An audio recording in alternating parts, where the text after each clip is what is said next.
The weight you don't see. Have you ever noticed how one small moment can ruin an entire day?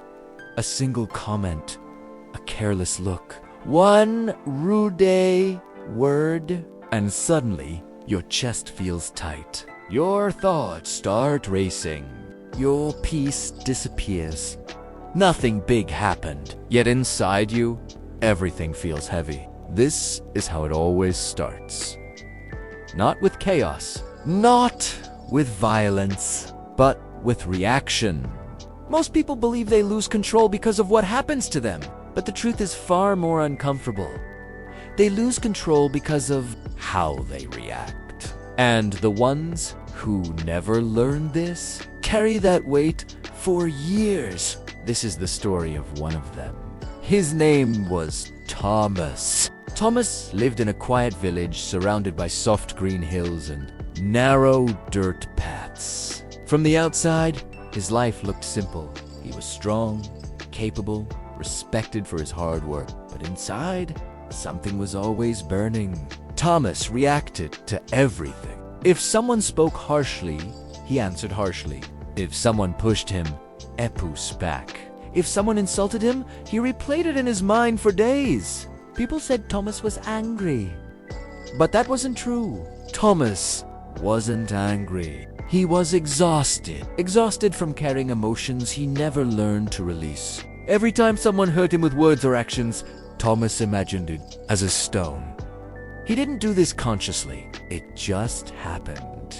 Someone mocked him at the market. Ah, stone. A neighbor blamed him unfairly. Another stone. A friend betrayed his trust. A heavier stone. And without realizing it, Thomas picked them up and placed them into an invisible bag he carried on his back. Day after day, week after week, year after year, the bag grew heavier. Soon, Thomas walked with slumped shoulders. His face lost its brightness. His patience disappeared quickly. Even small problems felt unbearable. The village didn't change. Life didn't become harsher. Thomas did, because the weight he carried was never released. One cold morning, after waking with a familiar tightness in his chest, Thomas made a decision.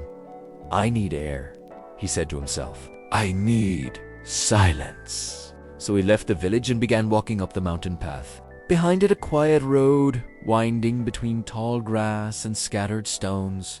The sky was pale blue. Birds rested on branches above him. The world was calm, but Thomas wasn't. Every step felt heavy. The bag on his back pressed down harder than usual. After some time, he noticed another traveler climbing the same path toward him. It was an old merchant income, carrying only a small bundle tied with rope. His steps were light, almost effortless. He walked with a gentle smile, humming softly, as if the mountain offered no resistance at all. When the old man reached Thomas, he stopped. He looked at Thomas's bent posture, at the tension in his face, at the invisible weight dragging him down. My young friend, the merchant said kindly, you look weary. Your load seems heavier than your strength. Thomas let out a long breath. Yes, he said. am tired. The merchant tilted his head. What do you carry? Thomas hesitated. Then he loosened the bag on his back and opened it slightly. Inside were stones. Large ones. Small ones. Smooth stones. Sharp stones. Some looked old. Some looked freshly picked.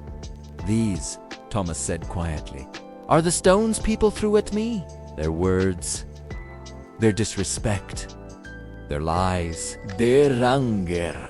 The merchant studied the bag calmly. And why do you carry them? He asked. Thomas looked down. I don't know, he admitted. When someone hurts me, I feel it so deeply. It feels wrong to let it go. So, I keep Italiano. The merchant nodded slowly. Then walk with me for a while, he said. They continued up the mountain together, and with every step, Thomas felt something shifting inside him. Not relief yet, but the beginning of understanding. Because this was the moment his life was about to change. The stone you choose to carry, they walked in silence for several minutes.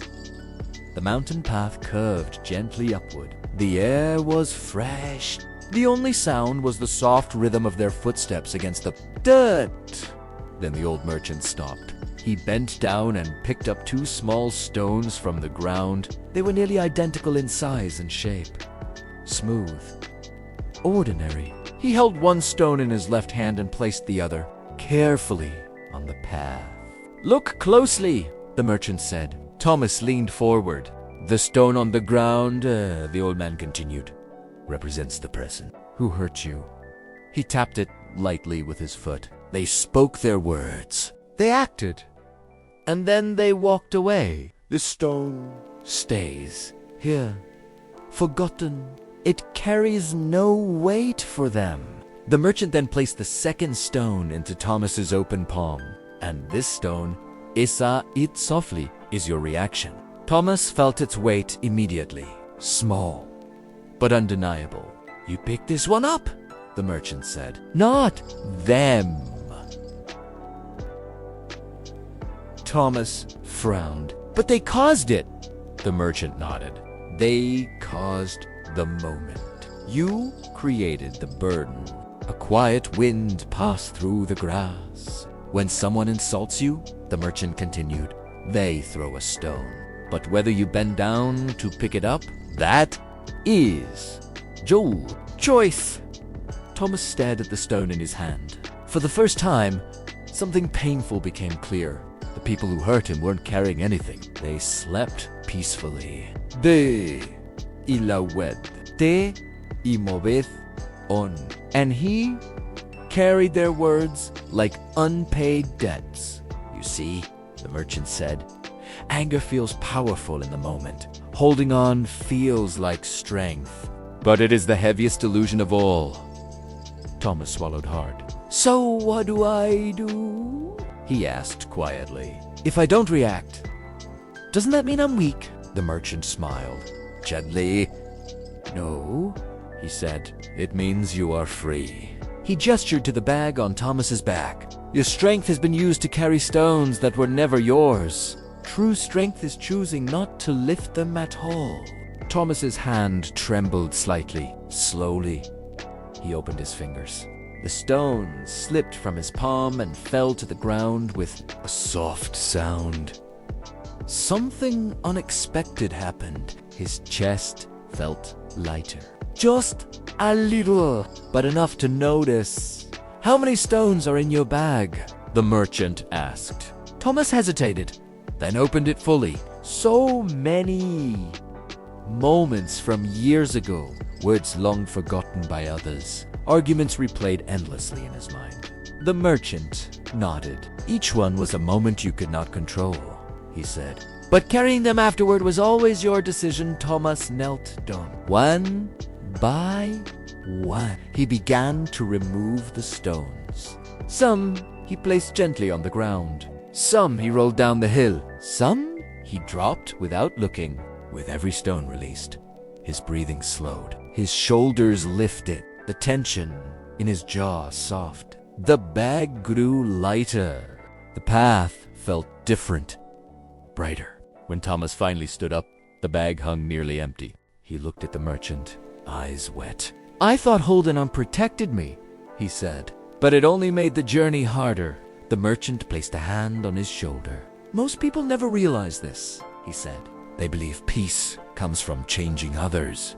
But peace begins the moment you stop carrying what doesn't belong to you." They stood there for a moment, watching the stones rest quietly on the earth. Then the merchant turned. "Our paths separate here," Said calmly.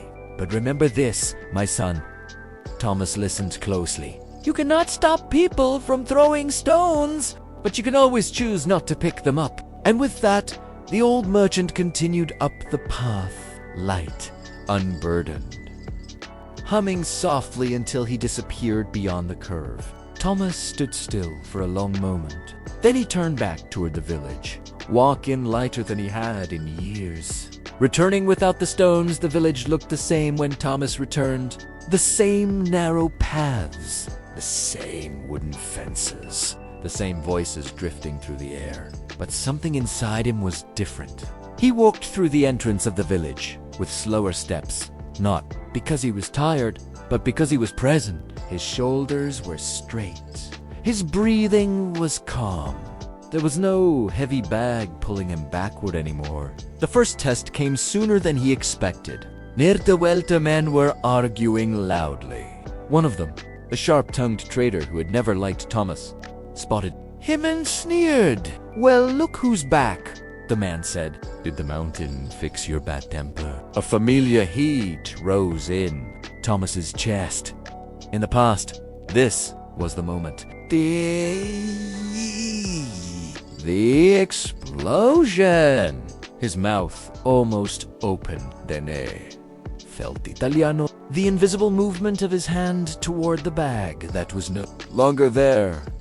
He remembered the stone in his palm. He remembered the merchant's voice. "You can't stop the stone from being thrown, but you can choose not to pick it up." Thomas Pause. Not dramatically, not with anger, just one breath. The trader waited, expecting a reaction. But Thomas only smiled faintly and said, "Have a good day," and continued walking. The trader stood confused, his words falling flat into the air. And Thomas felt something unexpected. Power. Not loud power, not aggressive power. Quiet power. That night, Thomas sat alone in his small home. The silence felt different now. It wasn't heavy, it was peaceful. He thought about the stones he had carried for years, about how many nights he had replayed conversations that were already over, about how often he had punished himself long after others had forgotten. He realized something simple and sharp. Most of his suffering hadn't come from life. It had come from replaying life. The next days brought more tests. A customer complained unfairly. A neighbor spoke behind his back. A friend made a careless joke that once would have cut deep. Each time, Thomas felt the old habit rise. And each time, he asked himself one question. Do I want to carry this home with me?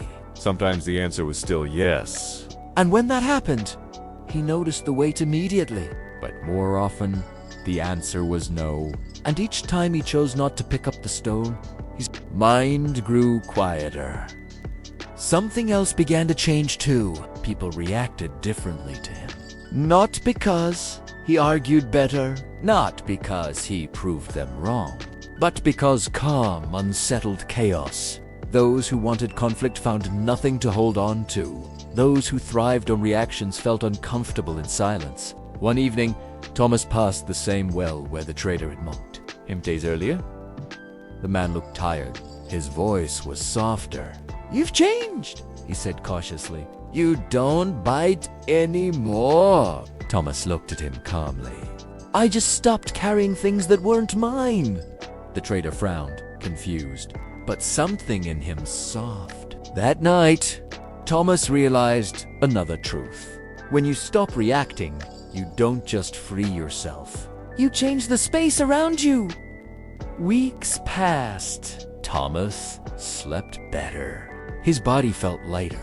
His thoughts were no longer crowded with imagined arguments. The bag never returned.